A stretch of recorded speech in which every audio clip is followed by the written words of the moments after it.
Gilmar Mendes, Lava Jato e os cérebros de minhoca, o que tanto lesaram o Brasil. Em recentes declarações, Gilmar Mendes reconheceu quão errado foi o apoio aos lavajatistas. Chama a atenção, no entanto, ópera aparente ingenuidade das palavras do ministro. Esse texto é do Benedito Tadeu César. Quais os destaques desse texto, Gui? Sim, esse texto é do cientista político Benedito Tadeu César. Ele analisa uma entrevista que o Gilmar Mendes deu para a Carta Capital, que foi publicada no dia 12 de dezembro.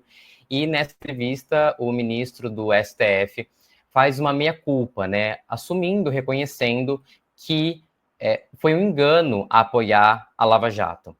Chama a atenção, né, como o cientista político aponta, a aparente ingenuidade do ministro do STF ou a aparente ingenuidade dos demais ministros do STF, do Judiciário Brasileiro de uma forma geral, que esteve envolvido nesse caso, de que aparentemente eles foram enganados, né, pela força-tarefa.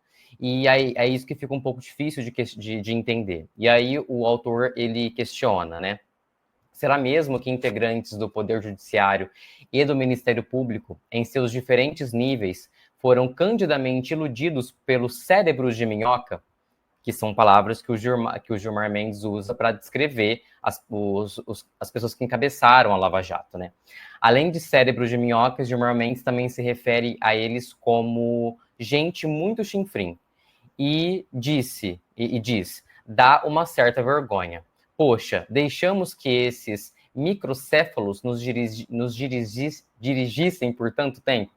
Então, o autor ele faz esse questionamento, né? Como que os ministros do STF, com tamanha experiência, com tamanho saber jurídico, se deixaram enganar por esses cérebros de minhoca. Apesar da atitude louvável do Gilmar Mendes, louvável, né? Em reconhecer os erros, a sua declaração acho que também levanta, né, Gui, uma questão crucial.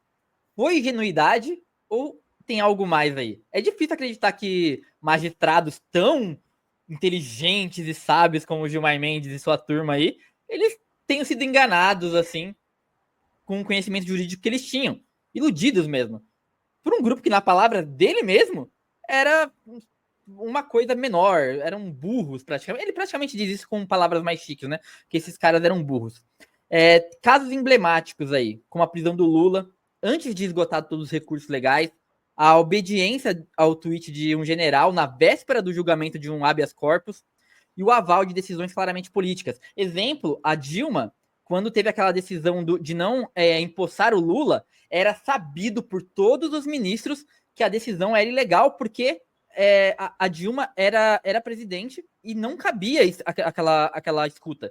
Era sabido que a escuta era ilegal e mesmo assim foi levado até o fim a ação. Ou seja, será que eles eram tão assim ingênuos, foram enganados? Ou eles simplesmente foram na onda da mídia? Porque a mídia estava apoiando, eles não queriam levar pancada. Às vezes o ministro tem que. Faz parte do dever dos ministros do STF, né, Gui? Ir contra a onda que vem tanto das massas, do povo, quanto da mídia. E esses caras quiseram ficar bem com todo mundo. Então, se tá lá todo mundo falando que o Lula tinha que ser preso, que o Lula não podia ficar solto e não podia concorrer, eles não iam abaixar a cabeça. Essa é uma coisa que eu levanto aqui. Os efeitos da Lava Jato foram devastadores, e aí a gente tem uma ampla gama de documentos para comprovar isso hoje, até pela Vaza Jato, que foi muito bem divulgada aí durante um período. Além das prisões injustas, como a do Lula, empresas como a Petrobras e empreiteiras sofreram duras consequências, impactando diretamente a economia e o emprego no Brasil. Então, assim, os donos eram corruptos, tinha pessoas corruptas envolvidas, mas eles acabaram com as empresas, o que prejudicou o Brasil e não esses donos. Esses caras ainda são ricos. Esses caras ficaram presos um período de tempo bem curto, fizeram delações premiadas, já estão soltos e com dinheiro no bolso. Eles ainda são milionários, sabe? Tipo, não caiu o padrão de vida desses caras. No âmbito social e o clima de ódio e a desinformação alimentada durante esse período ajudou também a fomentar o que a gente chama de bolsonarismo hoje.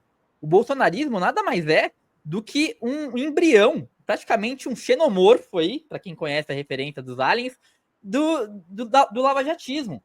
Então é uma versão mais grosseira, mais acéfala, como o Gilmar Mendes diria, mas veio daí. Tem uma mãe, né, Gui?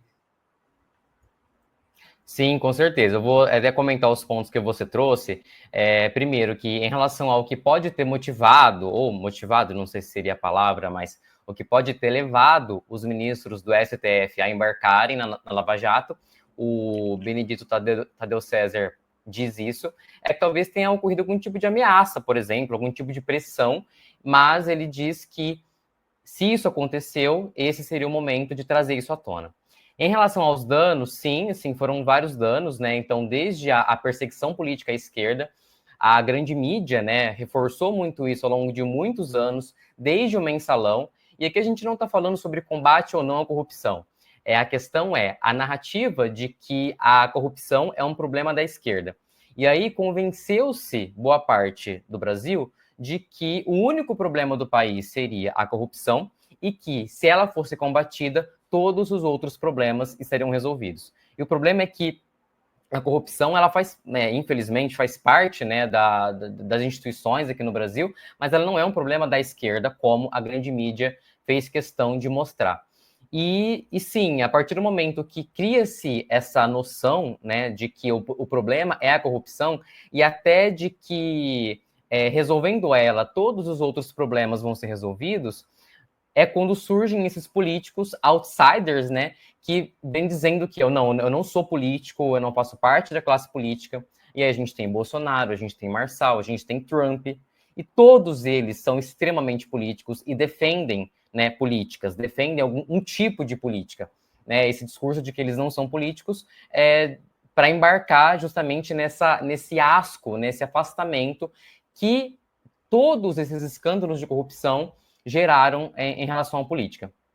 E aí tem um texto, assim, não vou trazer detalhes, mas só para comentar, um texto do Portal Vermelho que analisa um artigo do Le Monde, não é do Le Monde, na verdade, não é Le Monde Diplomatique, do Le Monde, do jornal francês, que aponta que a Lava Jato ela foi pensada lá no final de 2000, da década de 2000, pelos Estados Unidos. Né? Então, havia alguns interesses, por exemplo, em relação a tanto diminuir, eu vou até pegar aqui, diminuir a autonomia geopolítica brasileira e também minar o crescimento das empresas brasileiras que ameaçavam as empresas dos Estados Unidos. Então, até voltando na questão do STF, talvez a impressão que eu tenho é que muita gente pensou que seria capaz de combater de vez a esquerda e aí emplacar a direita, que até então era uma direita moderada, né, se é que a gente pode chamar dessa forma. E aí acabou que, até o termo que ele usa é veneno. O veneno foi forte demais. E o que gerou foi essa apolítica, né, esse asco que deu lugar aí para o bolsonarismo aqui no Brasil. Tem até um comentário aqui, só pra gente, antes da gente girar, o Lucas Ferreira diz aqui que o Teori era o único lúcido na época e misteriosamente morreu num acidente de avião. Realmente, eu não vou nem entrar aqui nas teorias da conspiração, Lucas, porque eu sou ótimo nelas, então eu vou viajar demais e eu não vou conseguir seguir em frente. Mas bom ponto seu aí, bem lembrado.